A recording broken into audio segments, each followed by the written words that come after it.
Marji Ross is a great example of a successful conservative woman leader. She is determined, kind-spirited, and extremely effective at her craft. And as a result, she became one of the most respected, visible, quoted, and copied leaders in the business world. As a child, she dreamed of being an editor at the Wall Street Journal, and if that didn't work out, she was going to be a Broadway singer. But today, she's the president of Regnery Publishing and the first person outside of the family to hold this position. Regnery Publishing focuses on publishing books that challenge the status quo and highlight the conservative author. Prior to her time at Regnery Publishing, she was the senior group publisher for Phillips International. There, she ran many business units, including investment newsletters, business newsletters, as well as health newsletters. Marji Ross was also named the Clare Luce Policy Institute Woman of the Year in 2005. Marji Ross has done wonderful things during her time at Regnery Publishing. In the last 12 years, she has placed 53 books on the New York Times bestsellers list. These include The Amateur by Ed Klein, Culture of Corruption by Michelle Malkin, and Bias by Bernard Goldberg. Not only does Ms. Ross run a successful business, she is also a wife and mother of 3 daughters. She is an excellent woman to speak on behalf of having a career and holding a family as well, and doing both of those with grace. We have the privilege to gain a lot of knowledge from her today and learn how to become better leaders in society. Please join me today in introducing Marji Ross.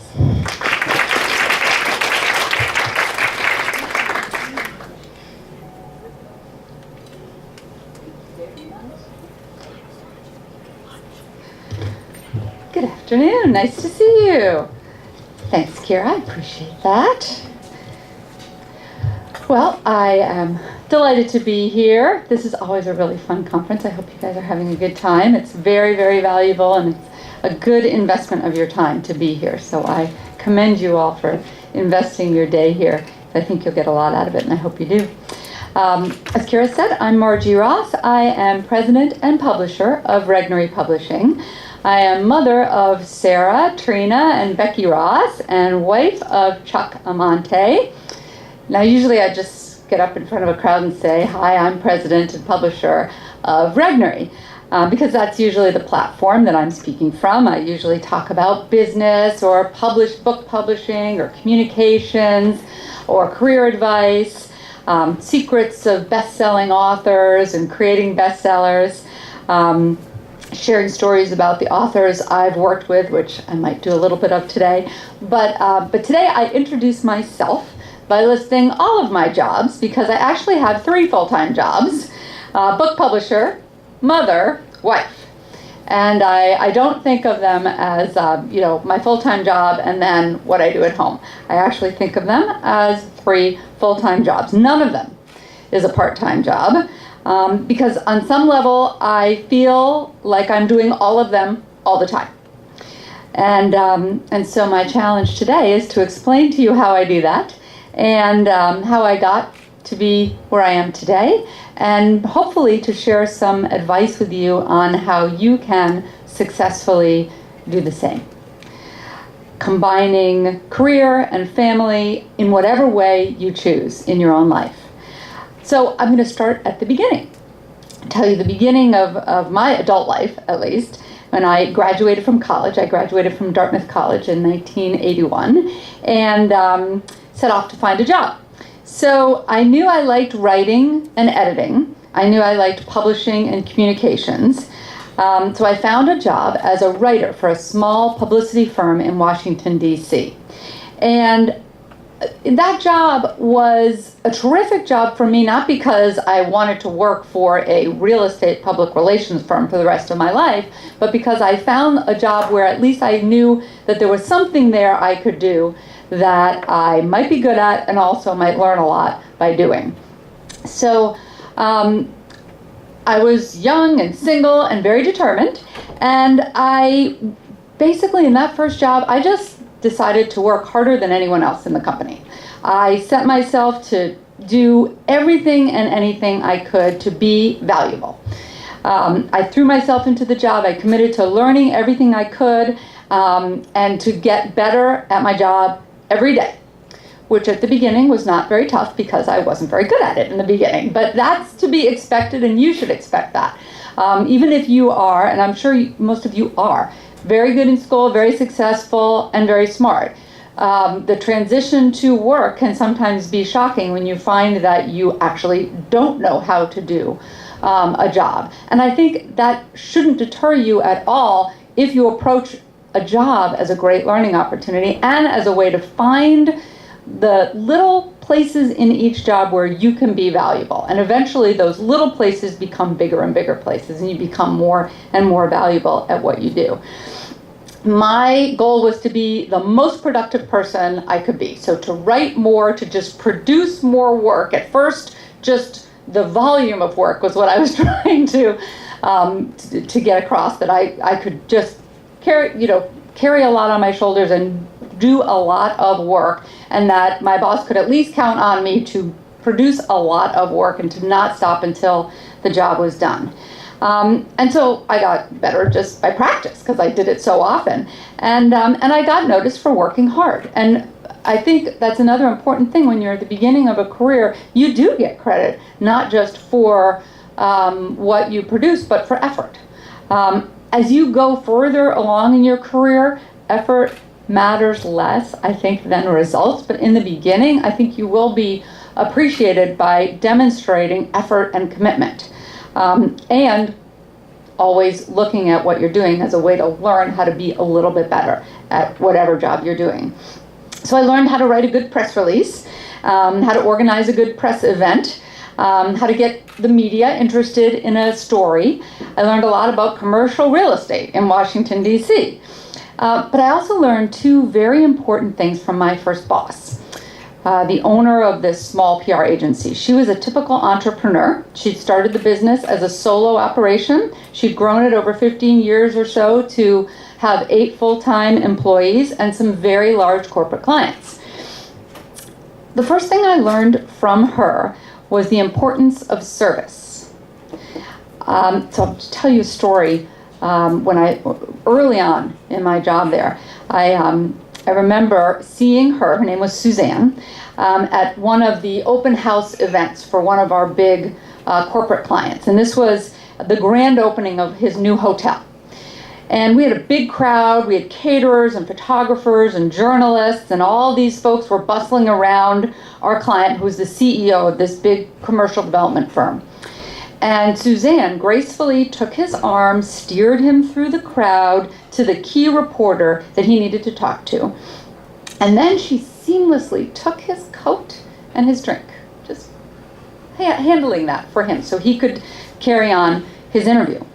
And at first I thought, oh, wow, that's, what is a woman business owner doing, acting as the busboy, taking his coat and his drink. But I was wrong. That was wrong, because I really came to realize and learn that what she had done was become indispensable to him. And she really was indispensable to him. He relied on her for everything, and he trusted her judgment as well as her sort of instant analysis of the situation. And she actually regularly gave him very sophisticated advice and guidance in his business. But at the same time, she wasn't afraid to do whatever it took to make him successful, because that was her job. She was his public relations person. Her job was to make him look good and him successful. And she said, that's great. I am good at that, and I will do whatever I need to do to accomplish that. And she had enough confidence in herself that she could do that without feeling embarrassed or hesitant at that at all. Well, I really wanted to be like her. I wanted to have the judgment to know what I should do for each of my clients. I wanted to know what a good communication strategy would be. And I wanted to have the confidence to take a supportive role, if that was the appropriate role to take. And I also learned another thing that I noticed along the way, and that was how important it is to be valued by the people around you, more so than the public. There are some people who play to, the public crowd.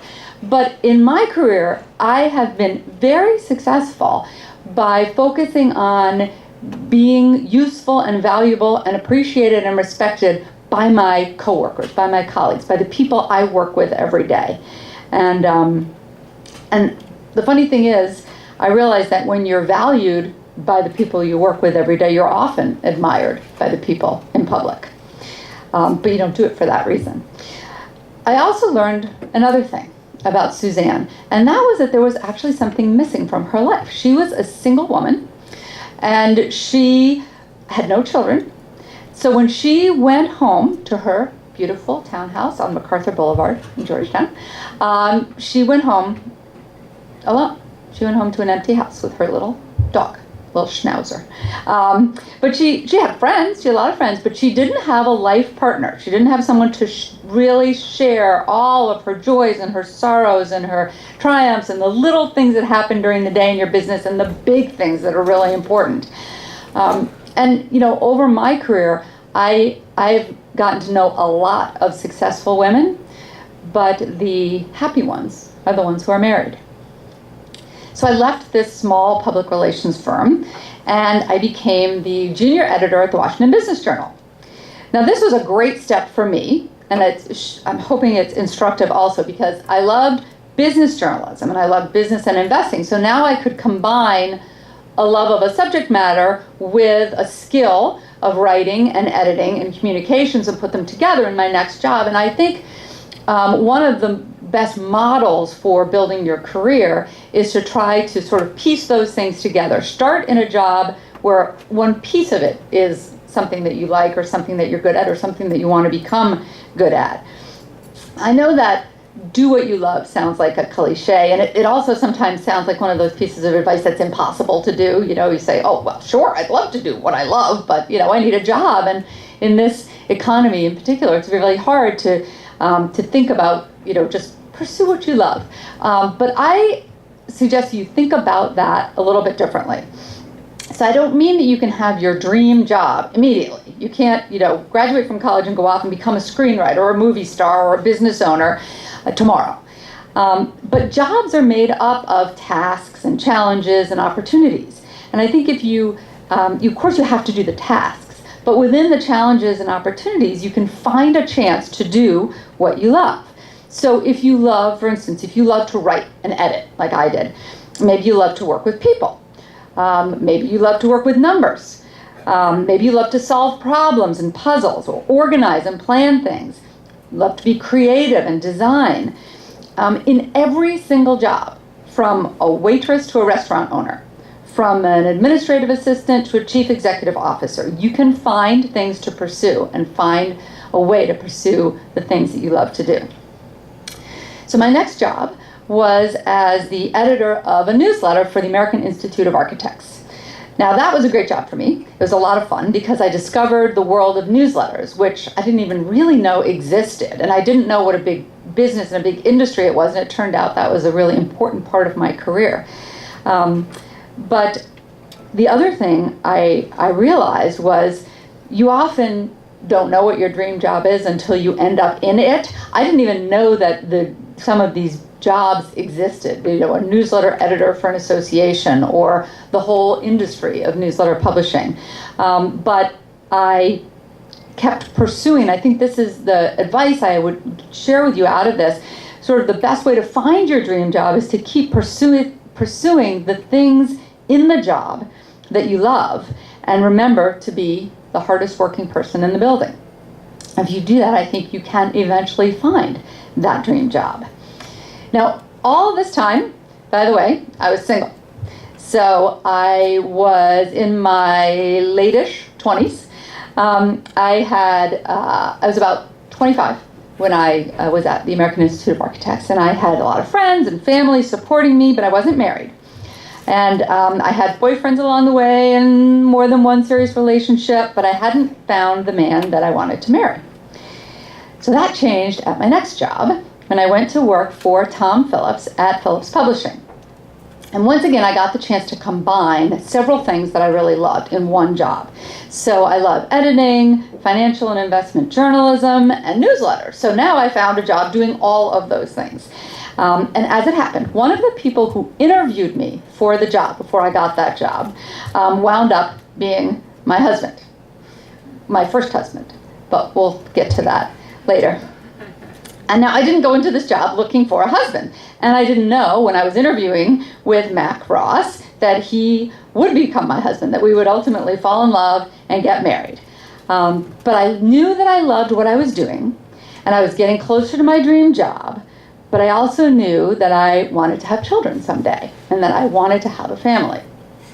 But I approached this job the same way I had approached each of my previous jobs. I looked for what I loved to do. I committed to being the hardest working, most productive person in the building. And I also kept in mind some of those other lessons that I had learned about service and support, about getting the respect of the people that you work with, the people around you, and rather than worrying about your byline or fame and fortune. And so as I was working and learning and getting better at my job, I got to know a colleague who was also already working there and already very good at his job and willing to help me with mine. And we enjoyed each other's company. We respected each other's intelligence and skills. We discovered we had many of the same values, dreams, tastes, ideals, beliefs. So much like Emma in the great Jane Austen novel, I discovered one day that the person I loved was the person who had become my best friend. So, okay, pause for commercial announcement. I don't know if most of you have read this book, but a couple years ago we published a book called The Jane Austen Guide to Happily Ever After. And that's sort of where I got the title for my speech. But I mention that because I think that book is actually one of the best volumes I know of for providing insight into what makes a good marriage and what makes a good match and the pitfalls along the way. And like my own story, the book really rejects the myth that finding someone compatible and appropriate is unromantic. On the contrary, it can be actually the most romantic path possible, and one that's much more likely to lead to true happiness, which is another subject we'll come back to in a minute. So in the 13 years that I worked at Phillips Publishing, my life blossomed professionally. Personally, I rose from being an assistant managing editor to being a senior group publisher, and I went from being single Marji Grant to married Marji Ross with 3 daughters. And there were a few keys to my success, so I don't want to skip over that little, sure, I was Marji Grant, now I'm Marji Ross with 3 daughters. But let me share with you some of the things that I think were important to me. First of all, I was really lucky to find a company to work for that values family. And I think that's really important as you look at places to work, even when you're single, even when you are married and have no children, look for places that value family, that respect people who have families and that are encouraging of family events. There are a lot of companies like that out there, big and small. And that is a really smart thing to do if you can, because it will sort of set the stage for you to be probably much more happy and have flexibility later on. So I worked very hard even when I was pregnant, after I had kids, and the company had a lot of flexibility in allowing me to take time off when I needed it and to be there when my daughters needed me. And not every hour, not every day. There were definitely trade-offs, and there were times when my kids would have liked me to be home and I wasn't, but I was often able to adjust my schedule for my daughters. And a lot of that flexibility was earned. It was because I had spent so many years being really, really hardworking and getting good at getting a lot of things done quickly. And so I could be sure, and my boss could really have confidence that if I got an assignment, I would make sure that it got done, however that needed to happen. Even if I took things home with me, even if I worked on the weekend, if I needed to go to a soccer game or a brownie troop meeting or a high school play or a concert, oh my God, there were so many. A lot of things like that, all of which were really important and all of which I did go to, I would still make sure I got my work done. And once you gain the confidence and the reputation for making sure you get your work done, you sort of earn the chance to have a lot of flexibility in your job. So the other thing was, it depends on what kind of job you have, obviously. Some jobs are easier to take home and do at home than others. My sister is a midwife. You really can't take that home. She delivers babies. And she loves it, and she has 2 daughters. And so she has a different kind of flexibility, which is she works for a practice and she has very clear scheduled shifts. And so she knows when she's dedicated, when she's on, she has to be at the hospital, she's there delivering babies. But when she's off, she knows what her schedule is and she doesn't have to be there, and she can kind of plan some of her life events and time with her daughters around that schedule. She has 2 daughters, one in college, one in high school. She's very devoted to them, and she does get to spend a lot of time with them. But the other secret for me was to my ability to grow my career and my family at the same time was having the right husband. My husband wanted children as much as I did. He was really committed to being involved in their lives. That's the kind of husband you need to look for. He didn't hesitate at any role. He would change diapers, drive forgotten homework to school countless times, chaperone field trips, attend school plays, concerts, sporting events. His devotion to our family was a key and essential part of our happiness. And then, when I was 46 and my daughters were 16, 14, and 9, he died.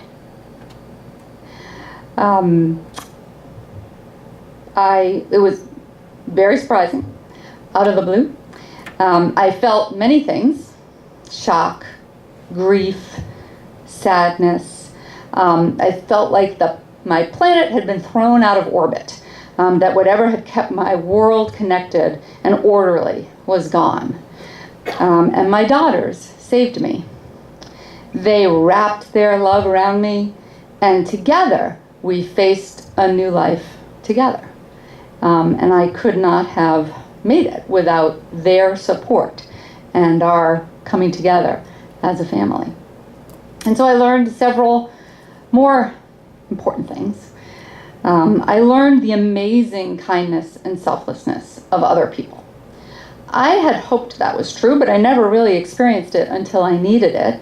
I also learned that keeping busy and surrounded by people is therapeutic. I learned, or relearned, the value of service. And this time, service was not about advancing my career. Service was actually one of the key ways that I recovered from grief. I dove into volunteering. And within a year, I was on 4 different boards. I was volunteering my time to help my college alumni group, my congregation, and this wonderful organization, Clare, Boothe, Luce Policy Institute. And that helped me recover by being with people and actually helping other people. And I tell my daughters that all the time. If you feel sad and down, help somebody else. So I have to go back in my career a little bit and explain that a few years before this, I had made the move from Phillips Publishing to Regnery, from the world of newsletters to the world of books. And now this really was my dream job. I finally was there. For a girl who loved nothing more than reading books, the idea of becoming the president and publisher of one of the most prestigious and influential independent book publishers in the country is a dream come true. But it's a big job. It's a demanding job. It's an all-encompassing job. So how do I do that job and my other full-time jobs of wife and mother? To be honest, I think I did the mother part better than the wife part for a long time. I adore my 3 daughters, as anyone who spends more than 5 minutes with me knows. They're amazing. They're smart. They're funny. They're kind. They're practical. They're generous. They're compassionate. They're articulate. I could go on. From very early on, I treated them as amazing people. And therefore, I had very high expectations for them. Extremely high. I didn't set those to test them or stress them out, though I may have done the latter, but simply because I truly expected them to be outstanding, to be extraordinary, to be great.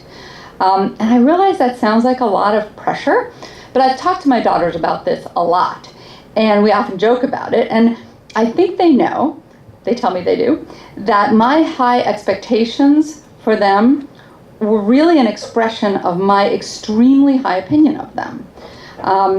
I had high expectations because I thought they could meet them. And they didn't always succeed. They don't always excel. But they know I believe in them. And they always do try to do their best and to do the right thing.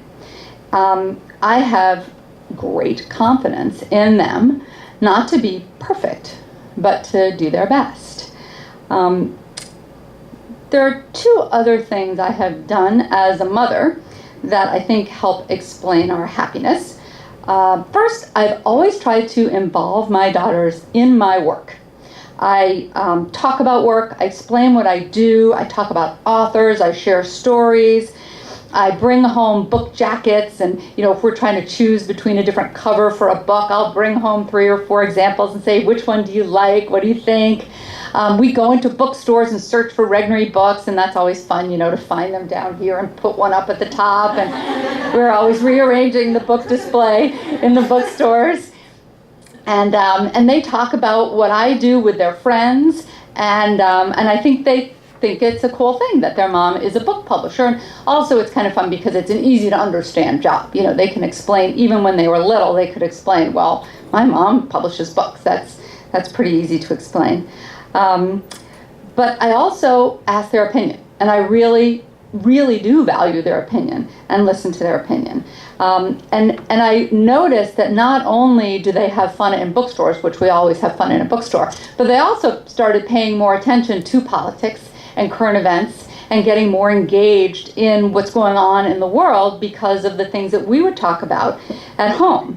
And partly I think at first it was because they knew it was important to me and my job, but I think now they realize how important it is in their own lives, and they want to not just know what's going on, but be able to participate in a conversation with me about work at an adult level, and oftentimes we do. When I was a kid, a large part of my happiness was knowing my mom thought I was great.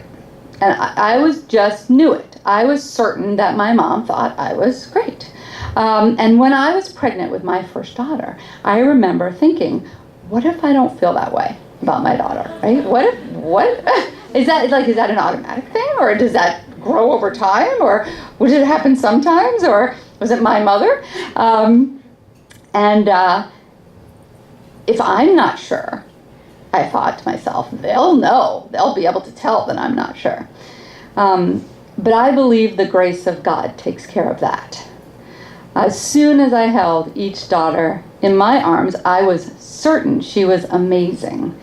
And maybe because I felt that way, she was. Now, that doesn't mean that I never argue with my daughters. My middle daughter, Trina, some of you have heard a few stories already about Trina and the bad haircut and the iPad that almost went to Nigeria. She is a true perfectionist. And I know this because one day she said to me, Mom, people say I'm a perfectionist, but I know I'm not because look at all the things I do that aren't perfect. I said, Trina, that's the definition of a perfectionist. Not that you are perfect, that you seek to be perfect and you're really hard on yourself for all the ways in which you don't measure up to your own definition of perfection. And that's led to some headbutters, like the time she yelled at me for putting her clothes in the dryer because she wanted to do it herself. So I took her wet clothes out of the dryer and threw them on the front lawn. That is not a suggestion for how to be a great mom. That's just a reminder that happiness is not perfect. She's often said to me, but Mom, don't you understand? I always say, I'm just trying to help. She says, Mom, I hate help. So she's the independent thinker in the crowd. But the other thing I tried to teach my daughters that was very important to me and I think has been very helpful to them is how to interact with adults. I've always stressed the importance of looking adults in the eye when you talk to them, speaking clearly when you've been asked a question, listening politely, sincerely, taking adults seriously. And I think this has served them very well. It's an important thing to teach your kids at a really young age how to talk to an adult.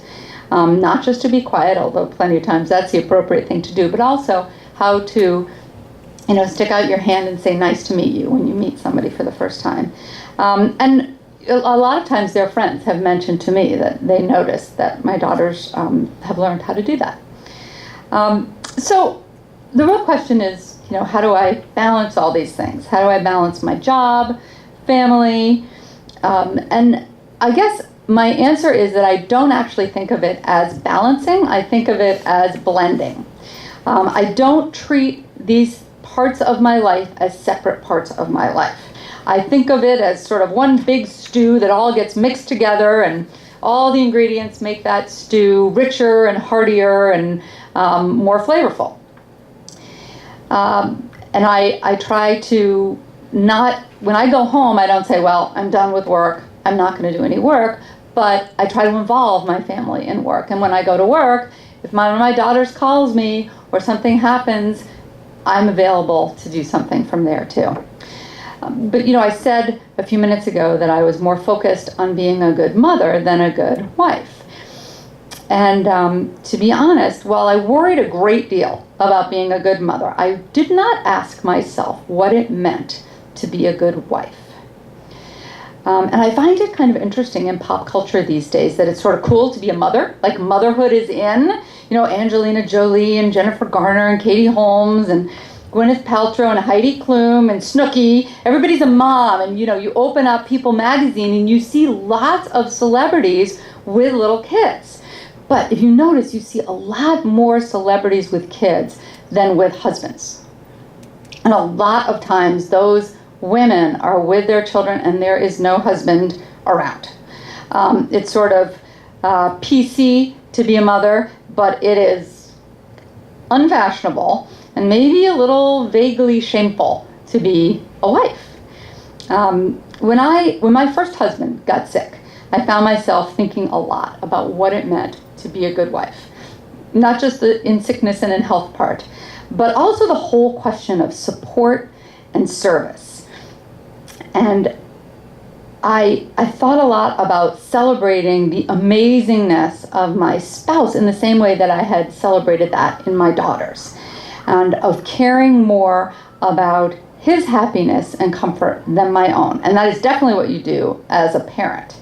You care much more about whether your kids are happy and safe than whether you are. But that's not always the case when you're a wife. You don't always ask yourself that question and think about it that way. As the head of Regnery, I get plenty of recognition. I work with big celebrities and influential politicians and media personalities all the time.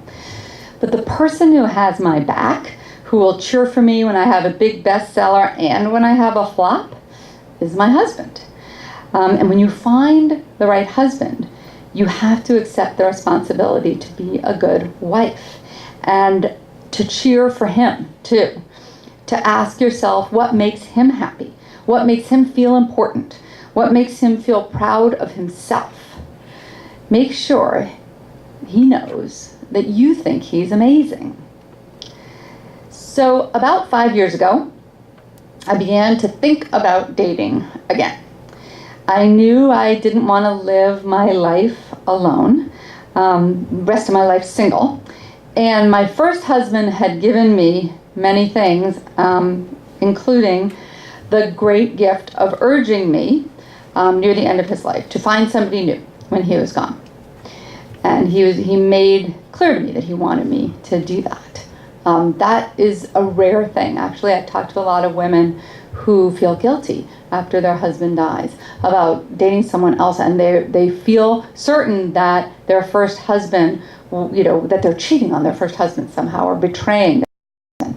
And it was an amazing gift of my husband to say that to me and to tell me that he wanted me to do that. And so I did find somebody new. I found Chuck. In many ways, he's very different from my first husband. But in a few essential ways, He's not. And these are the ways probably that he's the same. He's very smart. He's very articulate. He loves language and books and writing. He's also deeply generous with his love. Look for that. He's very proud of what I do, which is fun. He joins me in getting excited about new books and new authors. He listens to me complain all the time. When I face a problem, he counsels me to be patient. He counsels me to be my better self. And that is the sign, one of the true signs of someone who loves you. I know I am extremely fortunate. A lot of my success has been the happy accident of great timing. But being successful is not the same thing as being happy.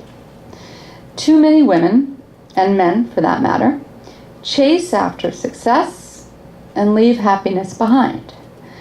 The title of my speech, Happily Ever After, Combining Work, Marriage, and Kids Successfully, is pretty ambitious. I want you to be happy and successful. I know that there are a lot of different paths to happiness, and I've shared with you my own, but that's certainly not the only way. And everyone has to find their own path. But I'll leave you with a handful of things that I think I've learned that I would share with you as you go along that path and look for both success and happiness, because I think you can accomplish both. First, remember that service is not subservient.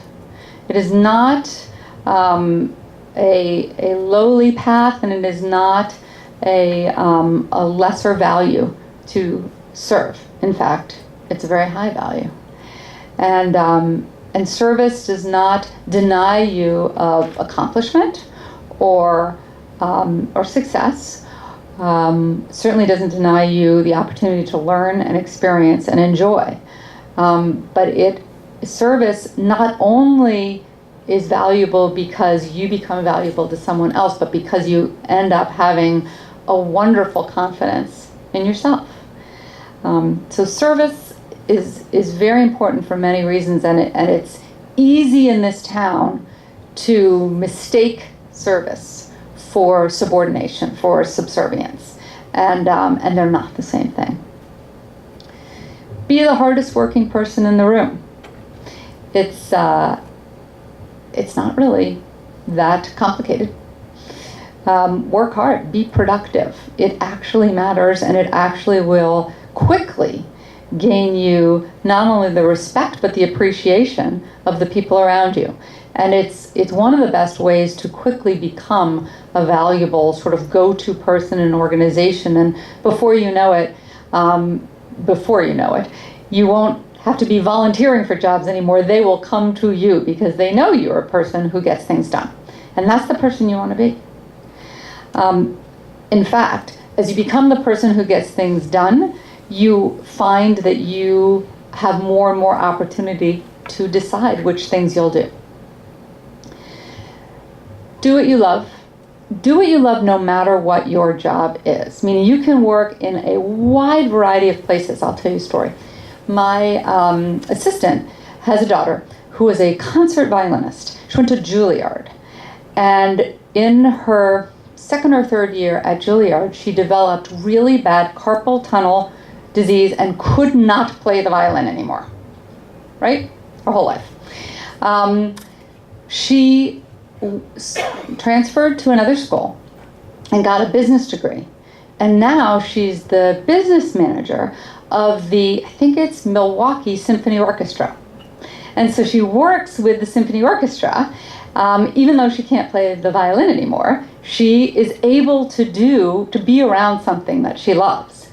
I know a lot of people in that situation who find a skill that they're good at or a talent that they have, and you can apply it to a wide range of things. I mean, if you're a good writer, you can work almost anywhere as a good writer. Everyone needs good writers. Associations, politicians, businesses, nonprofits, advertising agencies, hospitals. Everybody needs good writers.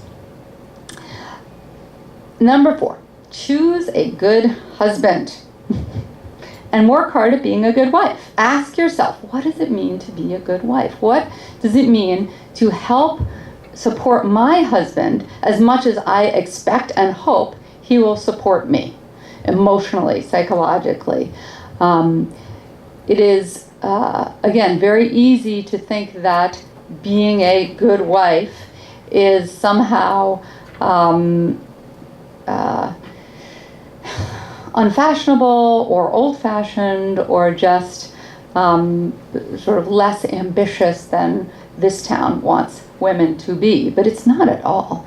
I think that being a good wife and developing the skills to be a good wife also can make you a very successful and very effective business person.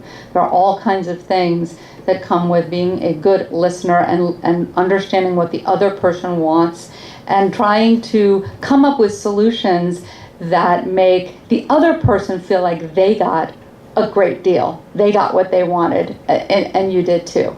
Those are skills that are useful, both as a wife and a business person. Make sure the people you love know that you think they're amazing.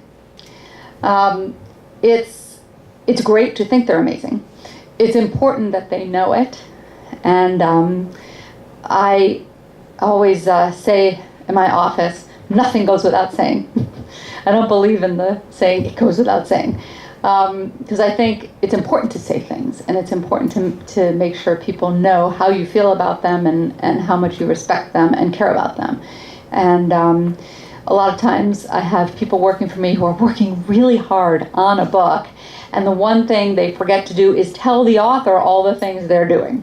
So make sure that that when you think someone's amazing, that they know you think they're amazing. I think I advise that you approach your life as a big stew. Everything gets put in together. Each piece enhances the other pieces, the other ingredients, and I think it's harder to kind of try to slice up your life into different pieces and keep them all separate or keep all those balls in the air than to realize that they actually can all go together.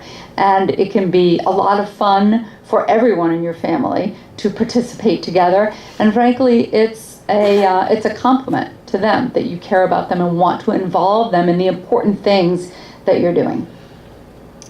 And my last piece of advice is just to remember that that success is not necessarily happiness, but happiness is success. And I think if you find happiness, you will find that success comes along with it. That's it. Thank you very much. Questions about anything? Book publishing, husbands, authors, sometimes you have to treat them the same way.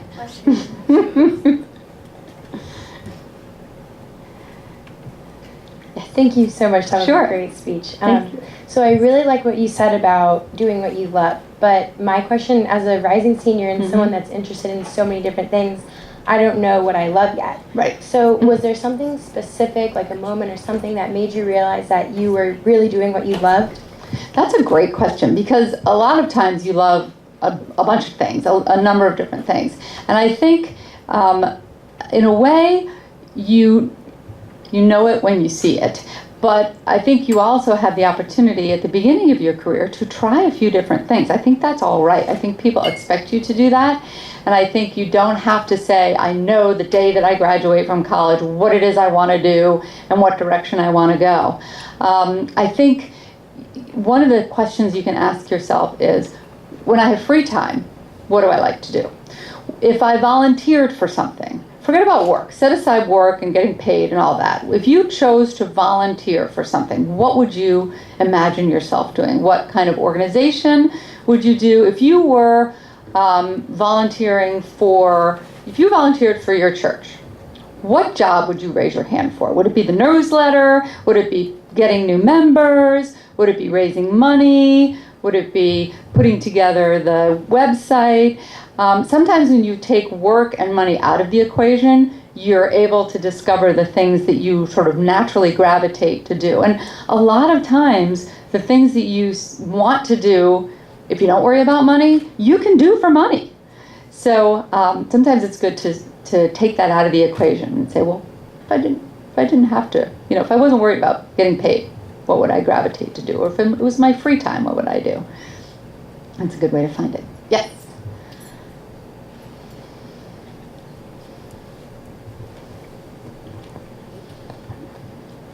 For people who want to get involved in the publishing and editing industry, how would you suggest being a college student and trying to enter that force, because it is difficult to get into?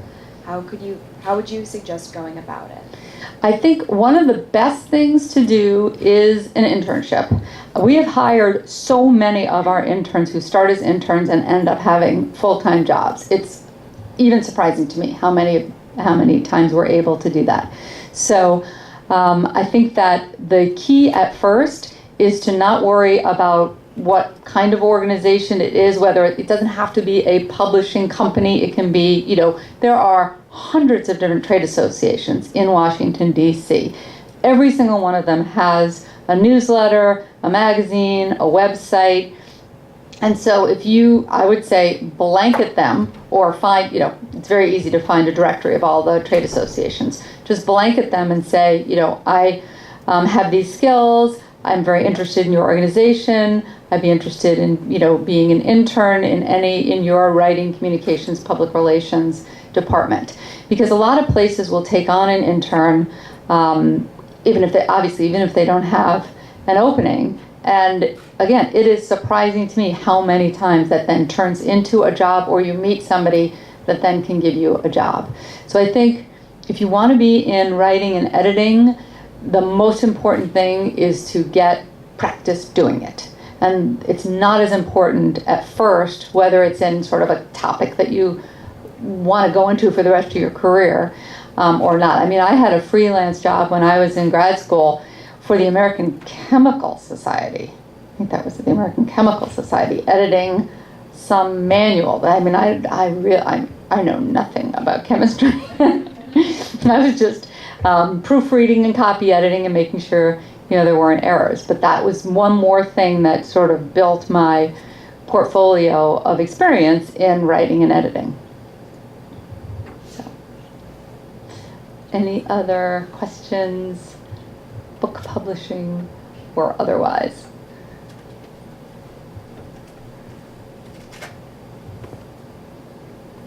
Thank you so much again for speaking to us. You gave us a lot of good advice.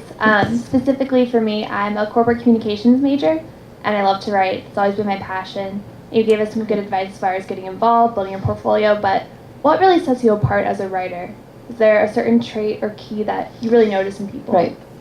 Well, it really depends on what kind of writing you want to do.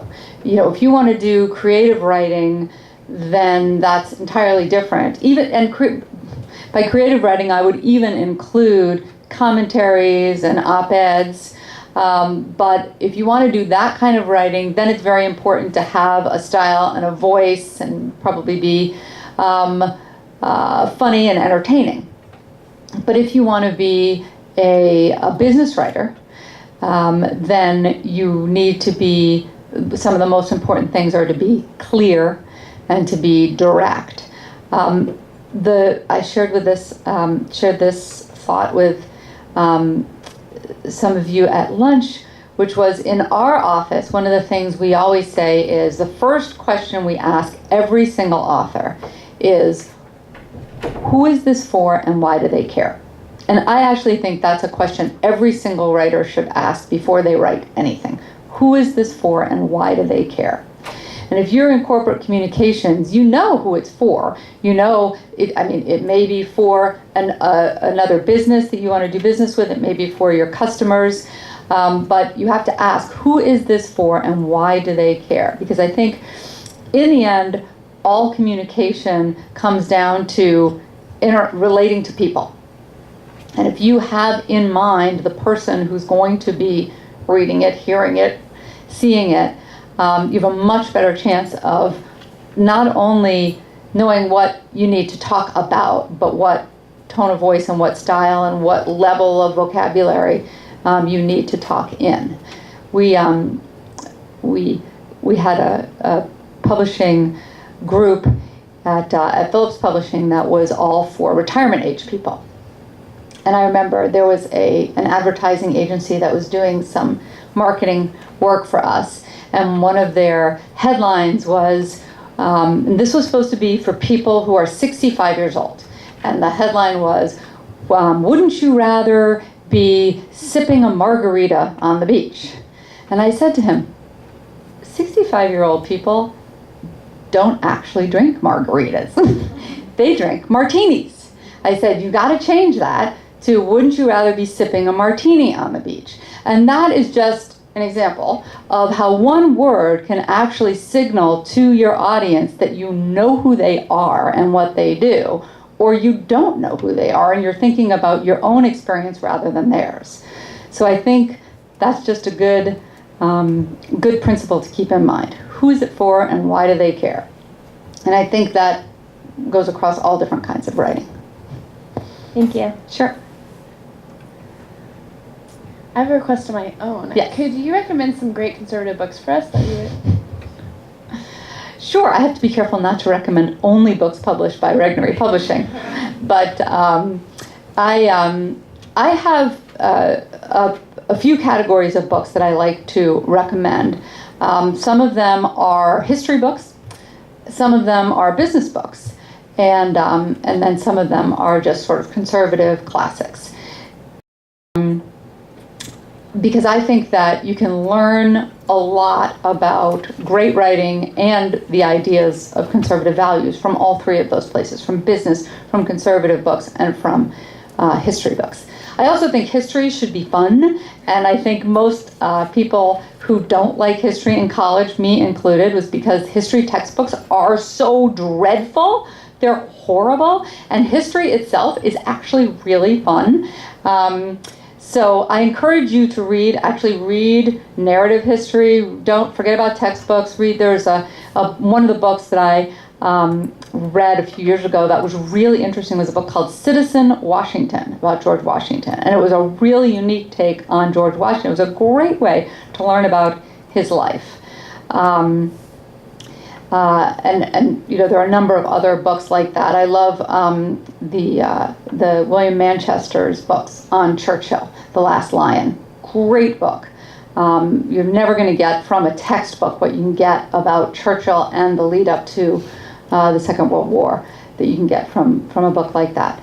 So those are a couple history books that I really like. My latest favorite business book is a book called The Power of Habit. Came out, I think, last year by a guy named Charles Duhigg. And it's a really interesting book on how habits are formed and how to break a bad habit and how to replace a bad habit with a good habit. Really interesting, applicable not only to life but to business. And then some of my favorite conservative books are also, in my opinion, the books that are the best written and that are the most fun to read.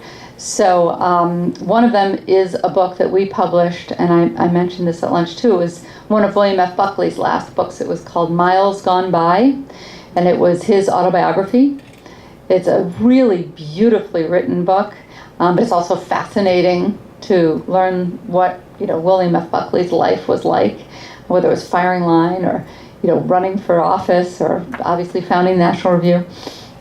Or flying in a plane, or sailing in a boat, or skiing, all of which was in there.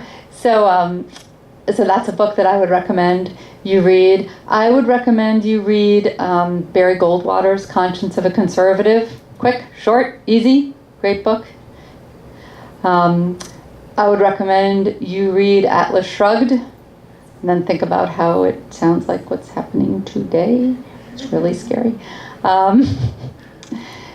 And I would recommend that you read two things that are way too often overlooked in school, and that is the Declaration of Independence and the Constitution. They're quick and easy to read. and surprisingly well written. Declaration of Independence is amazingly inspiring, but will remind you of some basic principles that are very, very important and valuable.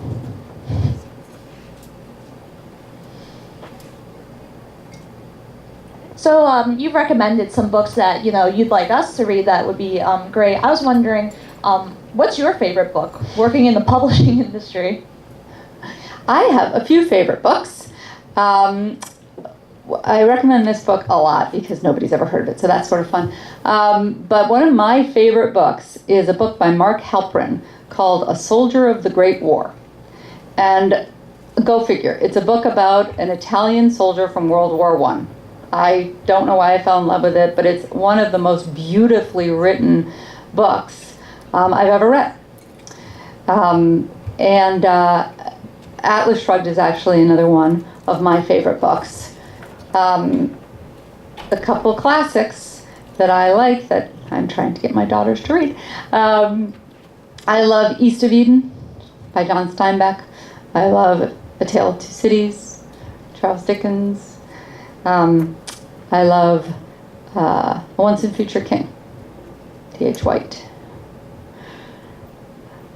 And those books are just to read for fun.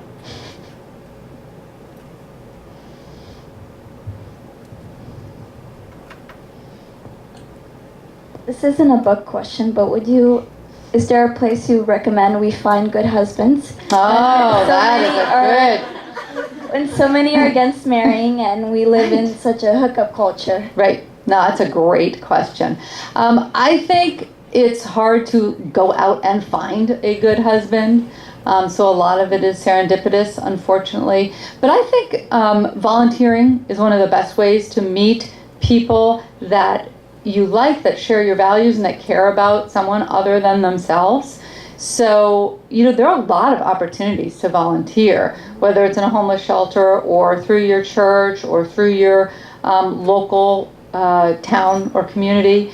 I also think a great way to meet people is volunteering for a campaign.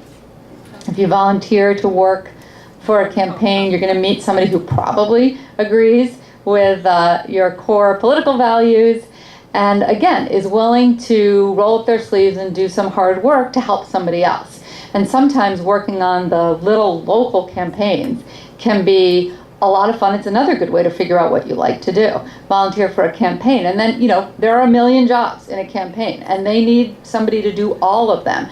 And as you try out a few different things and you end up gravitating to the thing you like, you can discover another avenue for your career. But that's another good way to meet people. I mean, I definitely don't recommend, going to a bar, going out, not because you might not meet people that way, but because I think you're more likely to meet somebody that shares your values if you meet them doing something that's important to you and knowing that it's important to them too. All right. Thank you very much. Nice to be here. Thank you.